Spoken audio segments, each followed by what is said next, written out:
Welcome, one and all, in here, out there, Mr. and Mrs. America, and all the ships at sea, to The Late Show. I'm your host, Stephen Colbert. Ladies and gentlemen, you know, it is, I don't think I'm telling any stories nobody knows here. It's an anxious time for a lot of people, including President Biden. But you know what? He's hanging tough. He's resolute. He's staying on mission. Yesterday, the president hosted a high-stakes NATO summit. And going into it, the question on everyone's mind was, you know,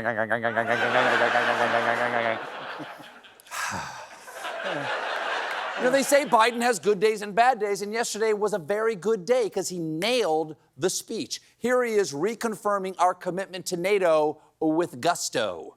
Again and again at critical moments, we chose unity over disunion, progress over retreat, freedom over tyranny, hope over fear. Here at this summit, we gather to proclaim NATO is ready and able to secure that vision today and well into the future.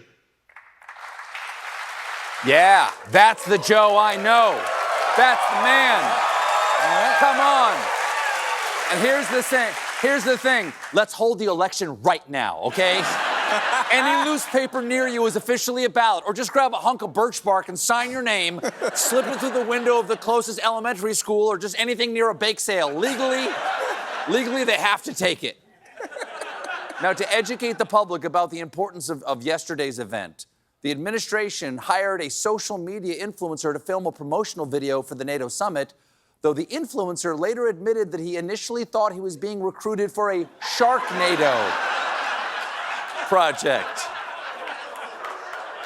Sharknado. Do other people think that NATO is part of Sharknado?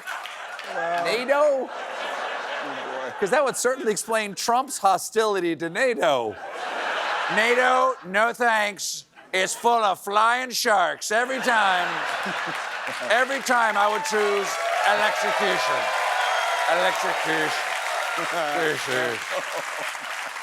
Despite the president's strong performance yesterday, many in his party are still worried that he's not up for the job. Reportedly, behind the scenes, Democrats are panicking about Biden, but doing nothing. That explains the public safety posters in the congressional break room. If you see something, no, you didn't. So, most Democrats, I think this is true, most Democrats, even those with serious doubts, are falling in line for now, while reportedly they're hoping Biden makes another major public misstep. Mr. President, thank you for touring my district's new banana peel and mop bucket factory. Now, just for safety's sake, wear these roller skates and hold those 10 banana cream pies. But until something changes, many Democrats are speaking up by saying nothing. Do you support keeping Biden as your nominee? No comment. Do you support keeping Biden at the top of the ticket? Do you support keeping Biden at the top of the ticket? No comment. Do you think that Biden just stays your nominee? I love that tie. Nice of him to say, but it's rarely the answer you want to hear to a serious question. Helen, do you take John to be your lawfully wedded husband? I like that tie. Really love that tie. Is that your tux?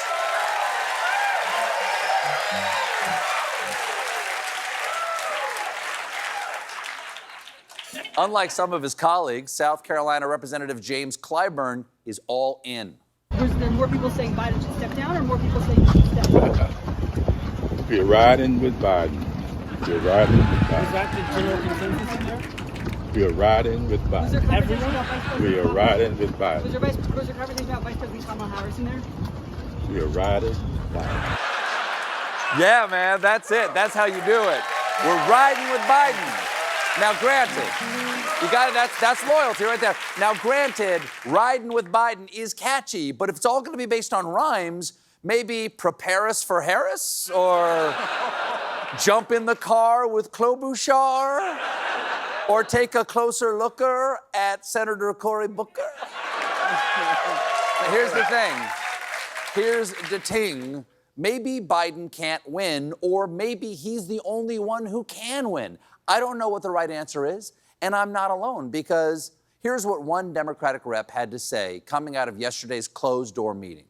You all on the same page? No, What do you mean you're not on the same page? not even in the same book.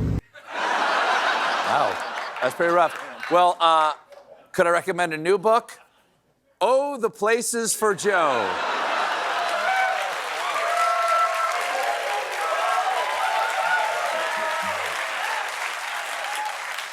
Is he mentally fit? Can he serve a whole term? Can he beat RFK with his brain full of worm?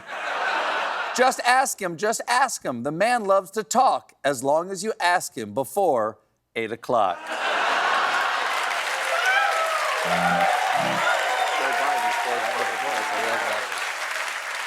Whatever. While congressional Democrats are conflicted, we got a clear message today from our nation's most powerful Democratic leader, George Clooney. George wrote a New York Times op-ed titled, "I love Joe Biden, but we need a new nominee," adding, "We also need a money guy, a safecracker, an acrobat, and Brad Pitt." It's the plot of Ocean's 24.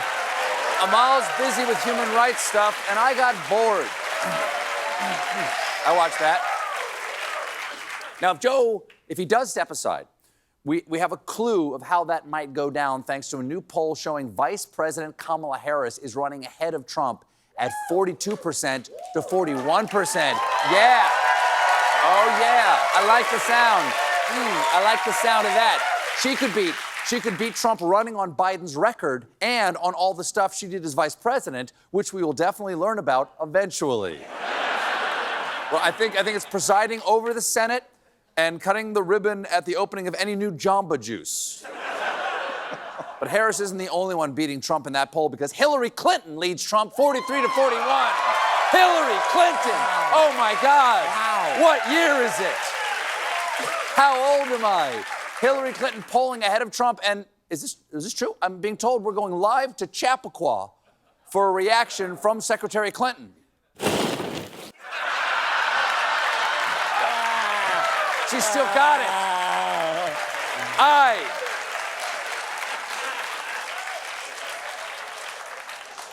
Now, Trump's clearly aware of this polling of the options that he might face because last night at a rally, he took aim at Harris. Laughing Kamala, Laffin apostrophe.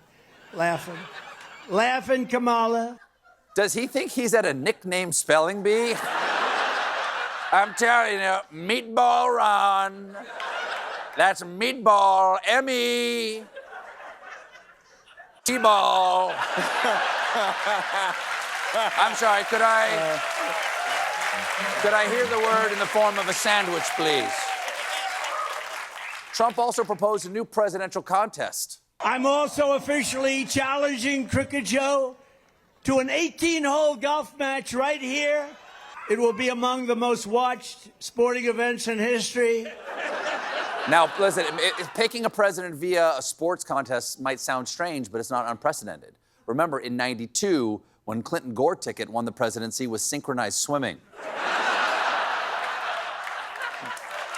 But it's possible. Little clips.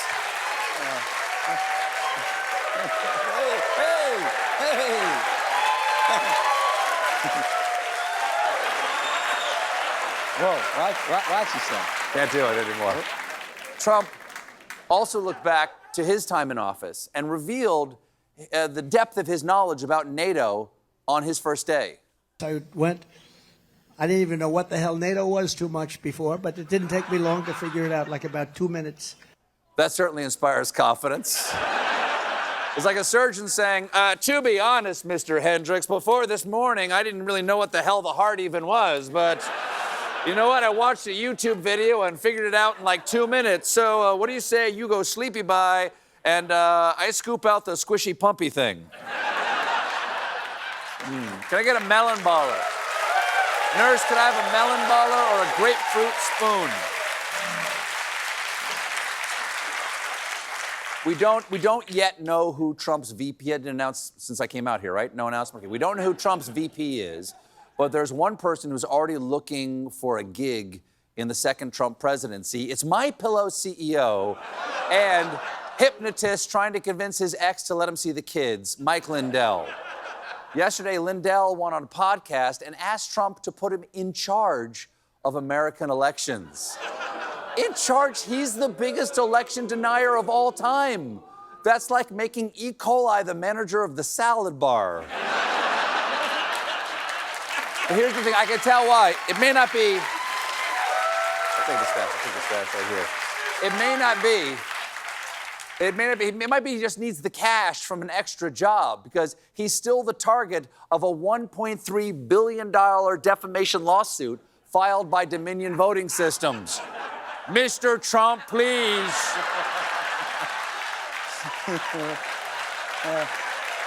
Mr. Trump, no, quiet.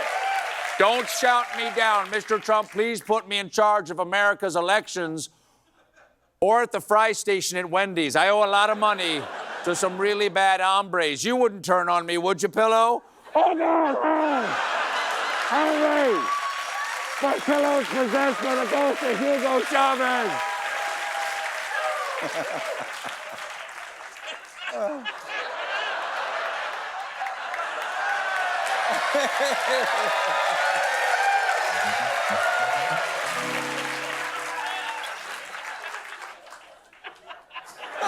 We got a great show for you tonight. My guests are Michigan Governor Gretchen Whitmer and Martha Stewart. When we come back, Trump's not-so-secret plan to destroy the government. Stick around.